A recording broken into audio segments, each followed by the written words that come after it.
Latest ഇൻ്റർവ്യൂവിൽ Carlo Ancelotti വീണ്ടും നെയ്മറെ കുറിച്ച് പറഞ്ഞിരിക്കുകയാണ്. നമ്മളിപ്പോൾ നെയ്മറെ കുറിച്ച് എന്ത് വാർത്ത വരുമ്പോൾ എല്ലാവരും ആകാംക്ഷയിലാണ്. കാരണം ഇനി വെറും കുറച്ച് ദിവസങ്ങൾ മാത്രമേ ഉള്ളൂ വേൾഡ് കപ്പ് സ്ക്വാഡിനെ ബ്രസീലിൻ്റെ പ്രഖ്യാപിക്കാൻ. നെയ്മർ അതിലുണ്ടാവുമോ ഇല്ലയോ എന്ന് ഇപ്പോഴും എല്ലാവരും സംശയത്തിൻ്റെ നിലയിലാണ്. എല്ലാവരും വെയിറ്റിങ്ങിലാണ്. നെയ്മർ ഉണ്ടാവാൻ വേണ്ടിയൊരു ടീം വിഭാഗം തന്നെ ആരാധകർ വെയിറ്റിങ്ങിലാണ്.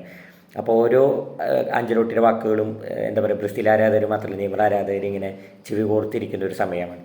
ആഞ്ചലോട്ടി പറയുന്നത് വേറെ ഒന്നല്ല. ഇപ്പോൾ നെയ്മറെ കുറിച്ച് കുറേ പേര് എന്നോട് സംസാരിക്കുന്നു. Neymar is exceptional talent. Neymar ഒരു പ്രത്യേക ടാലൻ്റാണ്. അത് ബ്രസീലിൽ ഇപ്പോൾ അധികം ആരും അങ്ങനത്തെ ടാലൻസ് ഇല്ല. ഇപ്പം നെയ്മറെ ടീമിലെടുത്തുകൊണ്ട് ഡ്രസ്സിങ് റൂമിൽ ഒരു പൊട്ടിത്തെറി ഒരിക്കലും സംഭവിക്കില്ല. കാരണം നെയ്മറെ എല്ലാവർക്കും ഇഷ്ടമാണ് ഡ്രസ്സിങ് റൂമിൽ, എല്ലാ പ്ലേയേഴ്സിനും. അതുകൊണ്ട് തന്നെ അതൊരു പുതുമയുള്ള കാര്യമായിരിക്കില്ല. നെയ്മർ ഒരു ഇഞ്ചുറിയുമായി ബന്ധപ്പെട്ട് ഇത്തിരി പിന്നോട്ട് പോയിരുന്നു കുറച്ച് നാൾ മുമ്പ്. പക്ഷെ ഇപ്പോൾ അദ്ദേഹം വളരെയധികം ഹാർഡ് വർക്ക് ചെയ്യുന്നുണ്ട്.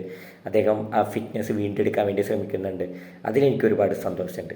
നമുക്ക് നോക്കാം വേൾഡ് കപ്പ് സ്ക്വാഡ് വരുമ്പോൾ നെയ്മർ ഉണ്ടാവുമെന്ന്. ഇങ്ങനെയാണ് കാർലോ ആഞ്ചലോട്ടിയുടെ മറുപടി. ഇതിൽ തന്നെ നമുക്ക് സൂചനയെ ലഭിക്കുന്നത് വെച്ച് നെയ്മർ ഉണ്ടാവുമെന്ന് ഞാനിപ്പോൾ എല്ലാവരും പറയുന്നത്. പക്ഷെ എന്നിരുന്നാലും ഉറപ്പിക്കാൻ പറ്റില്ല. കാരണം കാർലോ ആഞ്ചലോട്ടി ഇതുവരെ നെയ്മറെ ബ്രസീൽ ടീമിൽ സെലക്ട് ചെയ്തിട്ടില്ല. പ്രിലിമിനറി സ്ക്വാഡിൽ ഉൾപ്പെട്ടിട്ടുണ്ടെങ്കിലും ഇതുവരെ മെയിൻ ടീമിൽ ആഞ്ചലോട്ടിയുടെ കീഴിൽ നെയ്മർ കളിച്ചിട്ടില്ല. പരിക്കിൻ്റെ പിടിയിലായിരുന്നു.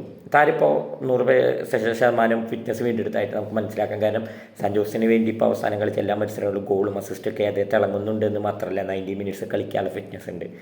അപ്പോൾ എന്തായാലും ആൾ പറഞ്ഞ പോലെ ഡ്രസ്സിന് മുമ്പിൽ എല്ലാവർക്കും നെയ്മറെ വേണം, നെയ്മറെ കൊണ്ടുപോയേ പറ്റൂ എന്നൊരവസ്ഥയിലാണ് ഇപ്പോൾ ആഞ്ചലോട്ടി. എന്തായാലും നെയ്മറെ എടുത്താൽ നന്നായിരിക്കും ബ്രസീൽ ടീമിന്. അത് ഉപകാരമായിരിക്കും. കാരണം നമ്പർ 10 നെയ്മറോളം ഇന്നൊരാൾ ബ്രസീലിൽ ഇല്ല കളിക്കാൻ. അതിനാൽ തന്നെ ആഞ്ചലോട്ടി ഒരു തെറ്റായ ഡിസിഷൻ എടുക്കില്ല എന്ന് നമുക്ക് വിചാരിക്കാം. നമുക്കിതൊക്കെ പറയാനേ പറ്റുള്ളൂ.